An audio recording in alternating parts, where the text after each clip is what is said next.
بسم اللہ الرحمن الرحیم۔ سامعین کرام، آپ سن رہے ہیں عمران سیریز کے سلسلے کا ایک اردو ناول سلور ایجنٹ، جس کے مصنف ہیں ارشاد الاثر جعفری، اور یہ اس سلسلے کی قسط نمبر 4 ہے۔ مجھے امید ہے آپ کو میری یہ کاوش پسند آ رہی ہوگی۔ آپ نے اگر ابھی تک میرا چینل کہانی گھر سبسکرائب نہیں کیا تو ابھی میرے چینل کو سبسکرائب کر کے بیل نوٹیفیکیشن آن کر لیجئے تاکہ آنے والی ہر نئی کہانی کی اطلاع بر وقت آپ تک پہنچ سکے۔ 2 کپ کافی لے آؤ، سنگھی نے ویٹر کو آرڈر دیتے ہوئے کہا تو ویٹر واپس چلا گیا۔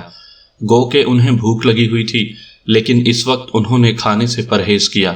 عمران کسی بھی وقت کھانے کی میز سے اٹھ سکتا تھا، اس لیے فی الحال ان کے پاس کھانے کا وقت نہیں تھا۔ کچھ ہی دیر میں انہیں کافی سرو کر دی گئی۔ سنگھی اور تھریسیا نے ایک نظر عمران کی طرف دیکھا جو کہ اس وقت کھانے میں مصروف تھا۔ وہ کافی پینے لگے۔ کسی وقت ان کی نظر عمران کی طرف اٹھ جاتی اور پھر وہ فوراً ہی نظریں ہٹا لیتے۔ وہ جان بوجھ کر پشت پر بیٹھے تھے، لیکن اس کے باوجود وہ گہری نظروں سے عمران کو نہیں دیکھ رہے تھے۔ جب عمران کھانے سے فارغ ہو چکا تو انہوں نے ایک شخص کو عمران کی میز کے قریب پہنچتے دیکھا۔ وہ شخص عمران کے قریب ہی بیٹھ گیا۔ عمران اور وہ شخص اس طرح باتیں کر رہے تھے جیسے وہ برسوں سے آشنا ہوں۔ پھر کچھ دیر بعد انہوں نے عمران کو اٹھتے دیکھا۔ جب عمران ہال کے گیٹ سے باہر نکلا تو وہ دونوں بھی اپنی جگہ سے اٹھے۔ سنگھی نے ایک بڑا نوٹ کپ کے نیچے رکھا اور وہ تھریسیا کے ساتھ ہال سے باہر آ گیا۔ ہال سے باہر آ کر ان دونوں نے پارکنگ کا جائزہ لیا۔ عمران اپنی سپورٹس کار میں بیٹھ رہا تھا۔ وہ دونوں نارمل انداز میں چلتے ہوئے عمران کی کار کی طرف بڑھنے لگے۔ جلد ہی وہ کار کے قریب پہنچ گئے اور پھر انہوں نے سرخ سپورٹس کار میں جھانک کر دیکھا۔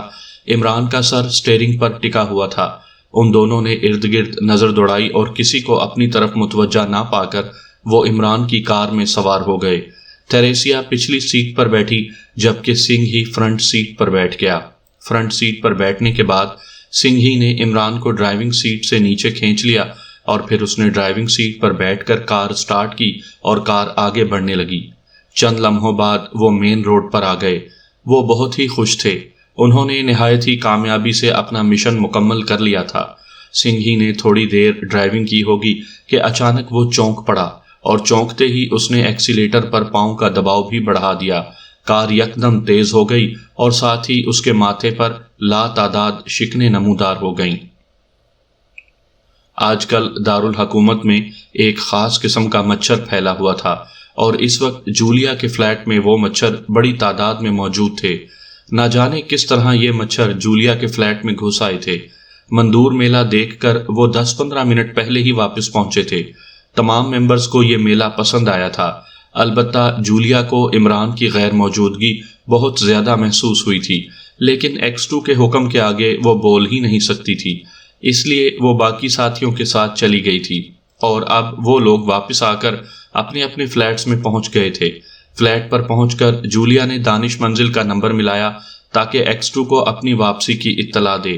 X2 کو اطلاع دینے کے بعد اس نے ریسیور رکھ دیا اور اب 10 منٹوں سے اس کا ہاتھ بار بار اپنے منہ پر جا رہا تھا کیونکہ مچھر اسے بہت تنگ کر رہے تھے۔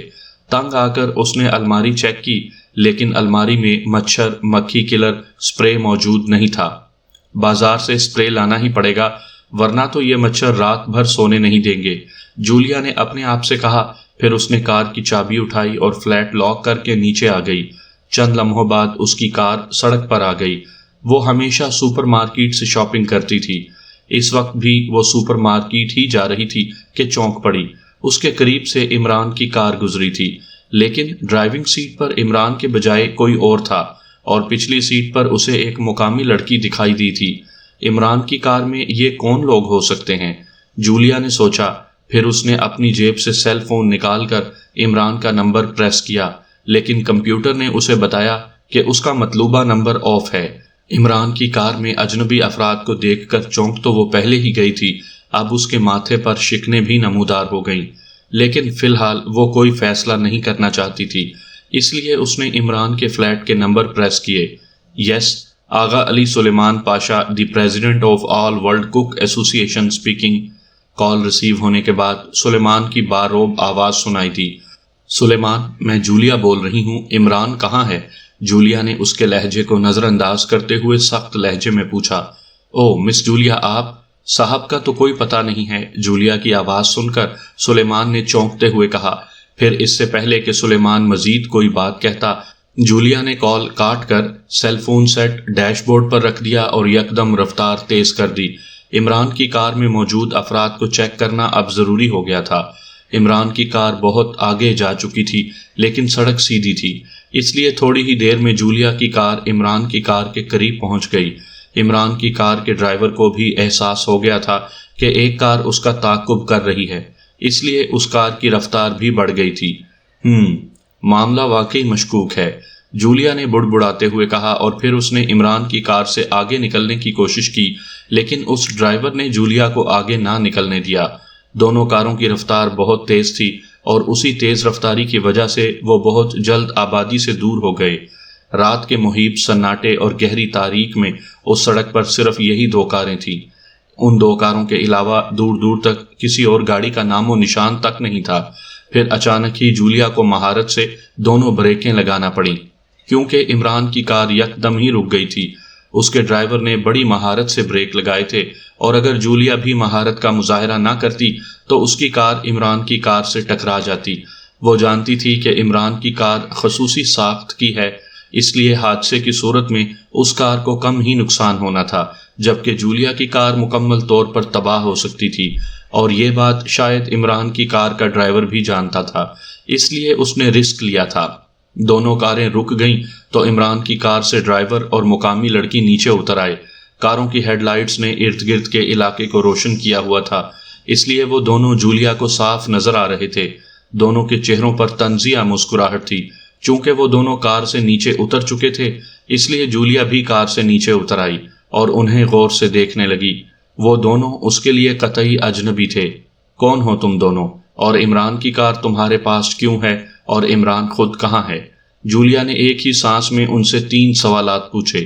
انہوں نے جولیا کے کسی سوال کا جواب نہیں دیا، البتہ مرد نے کار کی فرنٹ سیٹ کی طرف ہاتھ کا اشارہ کیا۔ جولیا مستعد تو پہلے ہی ہو چکی تھی، پھر اس نے اپنی جیکٹ کی جیب میں ہاتھ بھی ڈال لیا۔ جیکٹ کی جیب میں اس کا مشین پسٹل موجود تھا۔ وہ ان دونوں کی طرف دیکھتی ہوئی عمران کی کار کے قریب پہنچ گئی، اور پھر جیسے ہی اس کی نظر فرنٹ سیٹ کے نیچے خالی جگہ پر پڑی تو وہ یکدم اچھل پڑی، کیونکہ عمران خالی جگہ پر بے ہوشی کی حالت میں پڑا ہوا تھا۔ تمہیں اپنے ایک سوال کا جواب تو مل گیا ہوگا کہ عمران کہاں ہے، مرد نے مسکراتے ہوئے کہا۔ تم کون ہو؟ جولیا نے ان دونوں کو گھورتے ہوئے سخت لہجے میں پوچھا۔ جولیا، تم سے ہماری دوستی تو بہت پرانی ہے، اس مرتبہ لڑکی نے مسکراتے ہوئے کہا، اور لڑکی کی آواز سن کر جولیا ایک بار پھر اچھل پڑی۔ وہ ہزاروں آوازوں میں بھی اس آواز کو پہچان سکتی تھی۔ یہ آواز تھیریسیا کی تھی، اور جولیا تھیریسیا کو اپنی سب سے بڑی دشمن سمجھتی تھی۔ او، تم تھیریسیا ہو تو یہ لازمن سنگھ ہی ہوگا، جولیا نے گہرا سانس لیتے ہوئے کہا۔ شکریہ مس جولیا، تم نے ہمیں یاد رکھا اور پہچان بھی لیا، سنگھ ہی نے بدستور مسکراتے ہوئے کہا۔ تم عمران کو کہاں لیے جا رہے ہو؟ جولیا نے سنگھ ہی کی طرف دیکھتے ہوئے کہا۔ جولیا، تم تو جانتی ہو کہ عمران میرا محبوب ہے، میں اپنے محبوب کو اپنی دنیا میں لے جا رہی ہوں۔ جولیا کے سوال کا جواب سنگھ ہی کے بجائے تھیریسیا نے دیا۔ اس کے لہجے میں شوخی عیاں ہو رہی تھی۔ تھیریسیا، تم نہ جانے پاک ایشیا سیکرٹ سروس سے شکست کھا کر کتنی بار فرار ہوئی ہو، لیکن آج میں تمہیں فرار نہیں ہونے دوں گی، تمہارا تو آج خاتمہ ہو جائے گا۔ تھیریسیا کی بات سن کر جولیا کو غصہ آ گیا تھا، اور اس نے غصے میں غراتے ہوئے تھیریسیا سے کہا، مس تھیریسیا کا تو تم خاتمہ کر دو گی، میرے ساتھ تم کیا سلوک کرو گی؟ سنگھ ہی نے طنزیہ لہجے میں کہا۔ تم شوگران کے ایک قومی مجرم ہو، میں کوشش کروں گی کہ تمہارا خاتمہ نہ ہو، بلکہ تمہیں گرفتار کر کے شوگران کے حوالے کر دیا جائے، تاکہ شوگرانی قوم تمہیں کسی چوک میں پھانسی پر لٹکا دے، جولیا نے سنگھ ہی سے کہا۔ ہا، بہت خوب مس جولیا، بہت خوب، سنگھ ہی نے طویل کہکہا لگاتے ہوئے کہا۔ سنگھ ہی، تم گرفتاری دے دو، بیچاری بچی کی خواہش پوری ہو جائے گی، تھیریسیا نے سنگھ ہی سے کہا۔ انداز ایسے تھا جیسے جولیا کو چمکار رہی ہو۔ اس کے انداز پر جولیا کا غصہ مزید بڑھ گیا، اور پھر بجلی کی سی تیزی سے اس کا ہاتھ جیب سے باہر آیا اور پلک جھپکنے سے بھی قبل سارا علاقہ فائرنگ کی تیز آواز سے گونج اٹھا۔ یہ جولیا نے فائرنگ کی تھی اور پاکیشیا سیکرٹ سروس کے کسی ممبر کی فائرنگ سے بچنا آسان نہیں تھا، لیکن جولیا کے سامنے بھی سنگھ ہی اور تھیریسیا تھے جو خود بجلی سے زیادہ تیز تھے۔ اس لیے جیسے ہی جولیا کا ہاتھ اپنی جیب سے باہر آیا تھا، تھیریسیا سپرنگ کی طرح اوپر اٹھتی چلی گئی۔ جولیا کے مشین پسٹل سے نکلی ہوئی گولیاں اس کے نیچے سے گزر گئی تھیں۔ تھیریسیا کو اوپر اچھلتے دیکھ کر جولیا نے مسلسل فائرنگ کرتے ہوئے اپنے مشین پسٹل کا رخ بھی بدل دیا، لیکن تھیریسیا نے بھی فضا میں ہی غوطہ لگایا اور دور جا گری۔ ابھی وہ گری ہی تھی کہ جولیا نے دوبارہ اس پر فائرنگ کر دی، لیکن اب بھی جولیا کی چلائی ہوئی گولیاں اسے چھو نہ سکیں۔ جیسے بجلی چمکتی ہے اسی طرح تھیریسیا زمین سے ٹکرا کر دوبارہ فضا میں اچھل گئی۔ اس مرتبہ اچھلنے کے ساتھ ہی تھیریسیا نے اپنی جیب میں ہاتھ ڈالا تھا اور 1 سیکنڈ کے بھی 1000ویں حصے میں اس کے ہاتھ میں چھوٹا سا خنجر آ گیا تھا۔ فضا میں بلند ہوتے ہوئے تھیریسیا نے وہ خنجر جولیا کی طرف اچھال دیا۔ فائرنگ کی آواز کے ساتھ زون کی آواز بھی ابھری اور خنجر جولیا کی طرف آیا۔ جولیا بھی اس سے غافل نہیں تھی، لہٰذا وہ بھی بجلی کسی تیزی سے حرکت میں آئی۔ اس نے نہایت ہی معمولی سا اپنے جسم کو ترچھا کیا اور خنجر اس کے جسم کے قریب سے گزر گیا۔ ترچھا ہونے کے بعد وہ ابھی سیدھی ہو ہی رہی تھی کہ تھیریسیا اس سے آ ٹکرائی۔ تھیریسیا نے اس پر خنجر پھینکا بھی اس لیے تھا کہ اس کی فائرنگ میں تسلسل برقرار نہ رہے، اور جیسے ہی 1 لمحے کے لیے فائرنگ رکی تھی، اس 1 لمحے کا فائدہ تھیریسیا نے اٹھایا اور جولیا سے آ ٹکرائی۔ اس کی ٹکر سے جولیا اچھل کر کار سے جا ٹکرائی اور اس کے ہاتھ سے مشین پسٹل گر گیا۔ کار سے ٹکرانے کے بعد جولیا سڑک پر گری تو تھیریسیا نے ایک بار پھر اس پر چھلانگ لگائی۔ جولیا چکنی مچھلی کی طرح پھسل گئی اور تھیریسیا اس جگہ آ گری جہاں ایک ساتھ پہلے جولیا تھی۔ جیسے ہی تھیریسیا زمین پر گری، اس کے ہاتھ میں جولیا کی لات لگی۔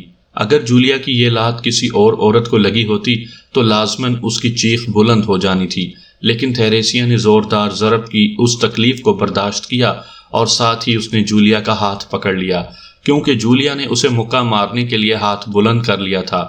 جولیا کا ہاتھ پکڑتے ہی تھیریسیا نے اسے جھٹکا دینا چاہا۔ وہ جولیا کی کلائی توڑ دینا چاہتی تھی، لیکن جولیا کسی بھی طرح اس سے کم نہیں تھی۔ جولیا کا پورا بازو ایک دم پتھر کی طرح سخت ہو گیا اور اس کا دوسرا ہاتھ تھیریسیا کی کن پٹی پر لگا۔ جولیا کا دوسرا ہاتھ بھی پتھر کی طرح سخت ہو چکا تھا۔ تھیریسیا کو ایسا محسوس ہوا جیسے اس کی کن پٹی پر پتھر آ لگا ہو۔ 1 لمحے کے لیے تو اس کا سر چکرا گیا، لیکن دوسرے ہی لمحے اس نے خود کو سنبھال لیا۔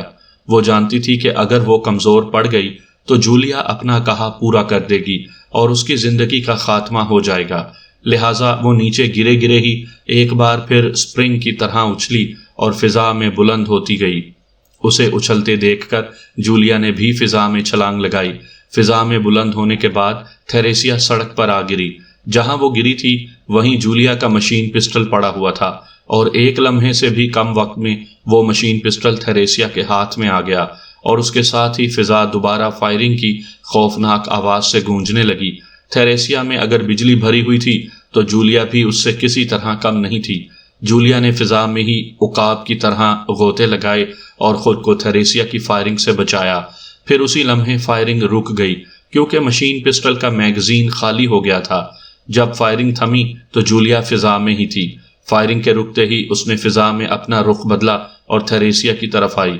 تھیریسیا نے اپنی دونوں ٹانگیں بلند کیں، پھر اس کی ٹانگوں نے معمولی سی حرکت کی۔ جولیا اس کی ٹانگوں سے ٹکرائی اور اچھل کر دور جا گری۔ پھر دونوں ہی بیک وقت اٹھ کر کھڑی ہو گئیں۔ اب وہ دونوں ایک دوسرے کے آمنے سامنے تھیں اور ایک دوسرے کو گھور رہی تھیں۔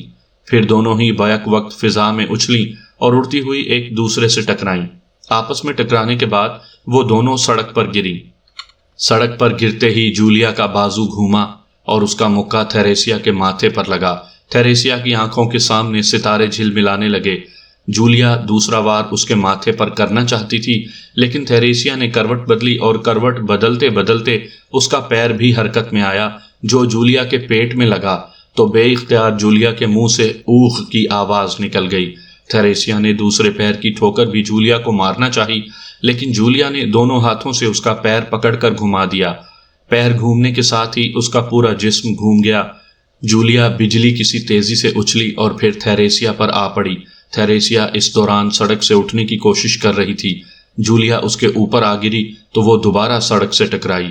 تھیریسیا کا سر سڑک سے ٹکرایا تھا اور اس کی آنکھوں کے سامنے اندھیرا سا چھانے لگا تھا۔ اس نے فوراً ہی سر کو جھٹکا دیا اور پھر اسی لمحے جولیا کے بال اس کے ہاتھ میں آ گئے۔ اس نے جولیا کے بالوں کو کھینچا تو جولیا کی گردن کو زوردار جھٹکا لگا۔ جولیا نے اس جھٹکے کو برداشت کیا اور ساتھ ہی اس نے تھیریسیا کے منہ پر اپنا ہاتھ مارا۔ جولیا کے ہاتھ کی ضرب سے تھیریسیا کی ناک اور دونوں آنکھیں متاثر ہوئیں۔ جولیا نے اب اسے مزید موقع نہ دینے کا فیصلہ کر لیا، لہٰذا اس نے تھیریسیا کے سر پر ٹکر مار دی۔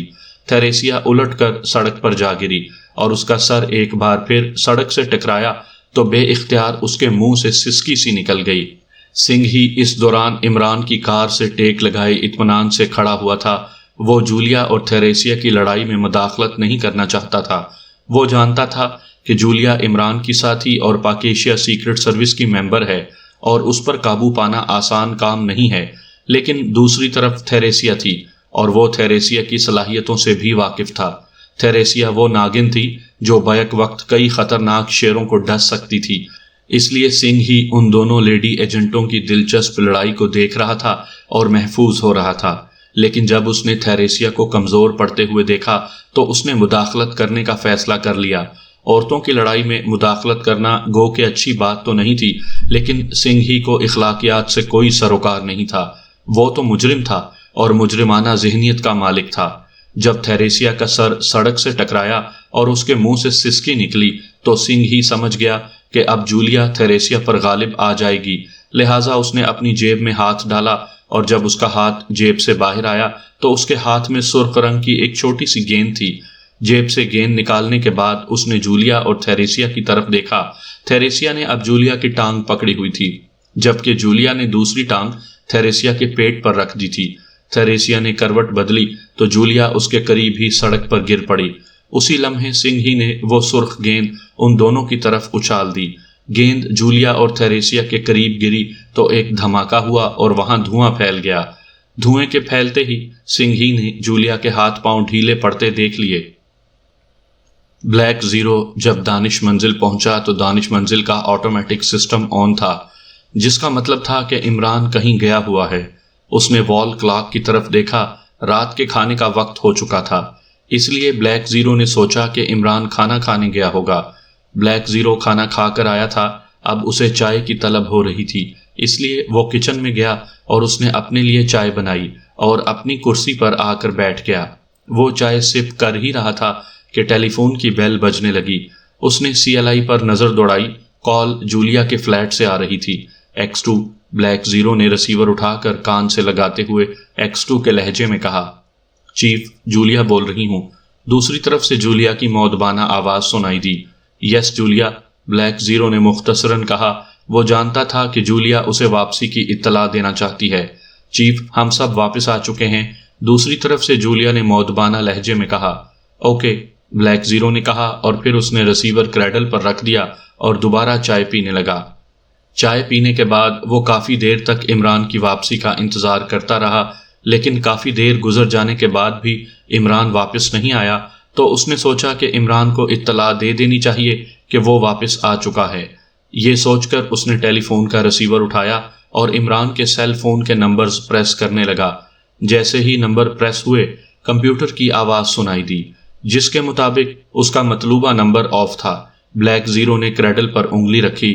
انگلی ہٹانے کے بعد جب ریسیور میں ٹون آئی تو اس نے عمران کے فلیٹ کے نمبرز پریس کیے۔ Yes, Agha Ali Suleman Pasha, the president of world cook association. رابطہ ہوتے ہی دوسری طرف سے سلیمان کی آواز سنائی دی۔ عمران نام کے ساتھ ڈگریاں بتاتا تھا اور سلیمان عہدہ بتانے لگا تھا۔ سلیمان، میں طاہر بول رہا ہوں، بلیک زیرو نے سنجیدہ لہجے میں کہا۔ او طاہر صاحب، آپ اکیلے ہی میلہ دیکھا ہے؟ سلیمان نے شکوہ کرتے ہوئے کہا۔ ارے تم نے میلہ دیکھنا تھا تو پہلے بتایا ہوتا، میں تمہیں ساتھ لے جاتا، بلیک زیرو نے مسکراتے ہوئے کہا۔ آپ نے موقع ہی کب دیا، بغیر بتائے چلے گئے، سلیمان کی آواز سنائی دی۔ اچھا بھائی، اس دفعہ ناراضگی ختم کر دو، اگر آئندہ کسی ایسی جگہ گیا تو تمہیں بتا کر جاؤں گا، بلیک زیرو نے کہا۔ شکریہ طاہر صاحب، آپ بہت ہی اچھے ہیں۔ دوسری طرف سے سلیمان کی آواز سنائی دی۔ اچھا سلیمان، یہ بتاؤ کہ عمران صاحب کہاں ہیں؟ بلیک زیرو نے سلیمان سے پوچھا۔ کل صاحب نے بتایا تھا کہ وہ دانش منزل میں رہیں گے، اس کے بعد تو میری ان سے بات نہیں ہوئی، سلیمان نے کہا۔ پھر اس وقت وہ کھانا کھانے ہی گئے ہوں گے۔ اوکے، میں انہیں ٹریس کرتا ہوں، بلیک زیرو نے سلیمان سے کہا۔ طاہر صاحب، مس جولیا کا بھی فون آیا تھا، وہ بھی صاحب کا پوچھ رہی تھی، سلیمان کی آواز سنائی دی۔ ہاں، عمران صاحب ان کے ساتھ نہیں جا سکے، اس لیے جولیا واپسی پر عمران صاحب کو فون کر رہی ہوگی، بلیک زیرو نے کہا۔ شاید یہی وجہ ہو طاہر صاحب، لیکن مجھے مس جولیا کی آواز پریشان لگ رہی تھی، سلیمان نے کہا۔ سلیمان، تم تو جانتے ہو کہ ہمارے ساتھی پریشان ہوا ہی نہیں کرتے، اور ان دنوں تو ویسے بھی کوئی کیس نہیں ہے، لہٰذا پریشانی کی کوئی وجہ ہو ہی نہیں سکتی، بلیک زیرو نے کہا۔ جی طاہر صاحب، آپ بہتر سمجھ سکتے ہیں، دوسری طرف سے سلیمان کی آواز سنائی دی۔ اوکے، اللہ حافظ، بلیک زیرو نے سلیمان سے کہا، اور پھر اس نے کریڈل دبا دیا۔ دوبارہ ٹون آنے پر وہ ایک بار پھر عمران کے سیل فون نمبرز پریس کرنے لگا۔ اس مرتبہ بھی وہی نتیجہ برآمد ہوا۔ کمپیوٹر نے بتایا کہ اس کا مطلوبہ نمبر بند ہے۔ بلیک زیرو نے وال کلاک کی طرف دیکھا، اسے آئے ہوئے بہت دیر ہو گئی تھی۔ اگر عمران کھانا کھانے گیا تھا تو اسے اس دوران واپس آ جانا چاہیے تھا۔ سیل فون کا آف ہونا بھی اچھی علامت نہیں تھی۔ وہ چند لمحے کچھ سوچتا رہا، پھر اس نے ٹیلی فون کا ریسیور اٹھایا اور جولیا کے فلیٹ کے نمبرز پریس کرنے لگا۔ اگلے ہی لمحے دوسری طرف بیل جانے لگی۔ 4-5 بار بیل گئی اور فون نہ اٹھایا گیا تو بلیک زیرو نے کریڈل دبا دیا۔ اس نے کریڈل پر سے انگلی ہٹائی تو اگلے لمحے پھر ٹون آ گئی۔ اب بلیک زیرو نے جولیا کے سیل فون کے نمبر پریس کیے۔ جیسے ہی مکمل نمبرز پریس ہوئے، کمپیوٹر نے اس کے نمبر بھی بند ہونے کا بتایا۔ اب بلیک زیرو کی پیشانی پر شکنیں نمودار ہو گئیں اور اس کی انگلیاں دوبارہ نمبرز پریس کرنے لگیں۔ اس دفعہ اس نے صفدر کے فلیٹ کے نمبرز پریس کیے۔ یس، صفدر سپیکنگ۔ چند ہی لمحوں بعد دوسری طرف سے صفدر کی آواز سنائی دی۔ X2۔ صفدر کی آواز سن کر بلیک زیرو نے X2 کے مخصوص لہجے میں کہا، یس چیف، حکم۔ X2 کی آواز سنتے ہی صفدر کی مودبانہ آواز سنائی دی۔ صفدر، جولیا فون اٹینڈ نہیں کر رہی، تم جولیا کے فلیٹ چلے جاؤ اور جائزہ لے کر رپورٹ کرو، بلیک زیرو نے کہا۔ Okay chief. دوسری طرف سے صفدر نے کہا تو بلیک زیرو نے ریسیور کریڈل پر رکھ دیا۔ وہ سوچنے لگا کہ جولیا کا سیل فون کیوں آف ہے اور جولیا فلیٹ کے فون پر کال اٹینڈ کیوں نہیں کر رہی۔ کچھ دیر پہلے ہی تو جولیا نے اسے فلیٹ سے خود فون کیا تھا اور اپنے واپس آنے کی اطلاع بھی دی تھی۔ اب وہ بغیر اطلاع دیے کہاں چلی گئی تھی؟ لیکن فی الحال اس کے پاس اپنے اس سوال کا کوئی جواب نہیں تھا، اور اس سوال کے جواب کے لیے اسے صفدر کی کال کا انتظار کرنا تھا۔ اس کا انتظار زیادہ طویل ثابت نہ ہوا۔ فون کی بیل بجی تو اس نے CLI پر نظر دوڑائی۔ CLI پر جولیا کے فلیٹ کا نمبر فلیش ہو رہا تھا، X2۔ بلیک زیرو نے ریسیور اٹھا کر کان سے لگاتے ہوئے X2 کے مخصوص لہجے میں کہا، چیف، صفدر بول رہا ہوں۔ دوسری طرف سے صفدر کی آواز سنائی دی۔ یس صفدر، کیا رپورٹ ہے؟ بلیک زیرو نے تحقمانہ لہجے میں صفدر سے پوچھا۔ چیف، مس جولیا کا فلیٹ لاک تھا، میں نے اپنی مخصوص چابی سے لاک کھولا ہے۔ فلیٹ کے اندر کے حالات بالکل نارمل ہیں اور فلیٹ کی حالت بتا رہی ہے کہ مس جولیا اسے لاک کر کے کہیں باہر گئی ہیں۔ دوسری طرف سے صفدر کی مودبانہ آواز سنائی دی۔ جولیا کی کار پارکنگ میں موجود ہے؟ بلیک زیرو نے پوچھا۔ نو چیف، میں نے اوپر آتے ہوئے خاص طور پر پارکنگ میں نظر دوڑائی تھی، مس جولیا کی گاڑی مجھے پارکنگ میں نظر نہیں آئی، دوسری طرف سے صفدر نے کہا۔ بظاہر تو ایسا ہی لگتا ہے کہ جولیا اپنی مرضی سے کہیں گئی ہے، لیکن اس کے سیل فون کا آف ہونا معاملے کو مشکوک بنا رہا ہے، بلیک زیرو نے کہا۔ چیف، مس جولیا ہمیشہ سپر مارکیٹ سے شاپنگ کرتی ہیں، میرا خیال ہے کہ میں سپر مارکیٹ کا ایک چکر لگا لوں، ہو سکتا ہے کہ مس جولیا اس وقت سپر مارکیٹ گئی ہوں، صفدر کی آواز سنائی دی۔ اوکے، تم سپر مارکیٹ چیک کر کے مجھے رپورٹ دو، بلیک زیرو نے کہا۔ Right chief. صفدر کی آواز سنائی دی تو بلیک زیرو نے ریسیور کریڈل پر رکھ دیا۔ عمران اور جولیا کا رابطہ سے آؤٹ ہو جانا بتا رہا تھا کہ وہ دونوں کسی مشکل میں پھنس چکے ہیں۔ پاکیشیا سیکرٹ سروس کے ممبران کے پاس جو سیل فون تھے، ان کا تمام سسٹم عمران نے سرداور کے ساتھ مل کر خود بنایا تھا، اور اس کے لیے انہوں نے پاکیشیا کے خصوصی سیٹلائٹ میں سپیس حاصل کی تھی، اور اس سسٹم میں استعمال ہونے والی تمام مشینری دانش منزل میں ہی تھی۔ اس لیے اب ان کی موبائل فون سروس انتہائی محفوظ ترین تھی، اور دنیا کے کسی بھی کونے میں وہ اپنا سیل فون استعمال کر سکتے تھے۔ اور اگر ان میں سے کوئی ممبر بے ہوش ہو جاتا یا اپنے سیل فون سے دور ہو جاتا تو سیل فون آف ہو جاتا تھا، کیونکہ عمران نے سیٹوں میں میموری کارڈ کی جگہ ایک چپ فٹ کر دی تھی جو کنیکشن ہولڈر کی دماغی لہروں کے مطابق کام کرتی تھی، اور یہ سسٹم عمران نے اس لیے تیار کیا تھا تاکہ ان کی فون میموری کوئی بھی نوٹ نہ کر سکے۔